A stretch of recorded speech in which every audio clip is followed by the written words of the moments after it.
Now, let's look at some headlines making stories around the world. Let's start in Britain. Foreign Secretary Boris Johnson has issued a warning to Russia after the mysterious collapse of a former Russian spy and his daughter in the south of England. For more on this and other international news, let's turn to our Ro Aram. So, Aram, this former spy and his daughter, they remain critically ill in hospital. The word on everyone's lips, or what they want to know, is the Kremlin responsible? That's right, Mark. Well, Britain seems to be convinced Moscow is behind the apparent poisoning of Sergei Skripal and his daughter Yulia. They were both found on a bench outside a shopping centre in Salisbury on Sunday. Skripal is a former double agent convicted in 2006 of passing the identities of Russian agents in Europe to MI6.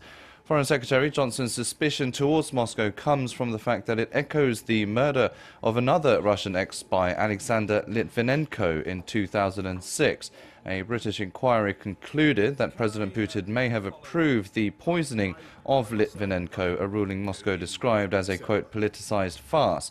Speaking to Parliament on Tuesday, Johnson issued a stark warning and even threatened to pull England out of this year's World Cup if Russia is found guilty of an attempt at Skripal's life.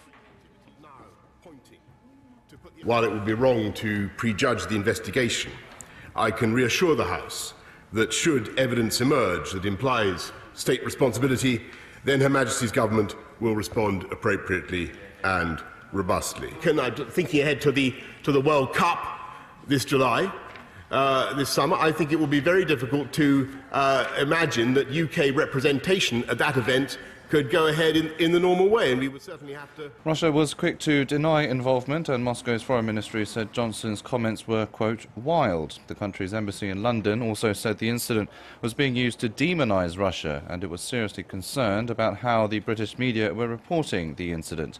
Meanwhile, counter-terrorism police are now leading the investigation, though they said they believe there is no risk to the public.